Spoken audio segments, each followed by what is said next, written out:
How to download a pin on your Pinterest application is very easy and fast, guys. Just follow this video till the end. So first you need to open your Pinterest like this, and after this you will find like a lot of pins. For example, I wanna download this. I will just click on this share icon and I will click more here, and then I will download it from download.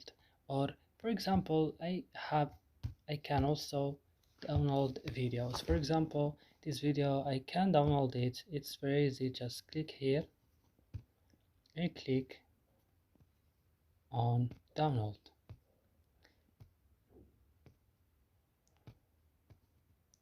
Yeah, so from here download. So I hope this video is useful for you. Don't forget to like, also subscribe in our channel, and see you in another videos.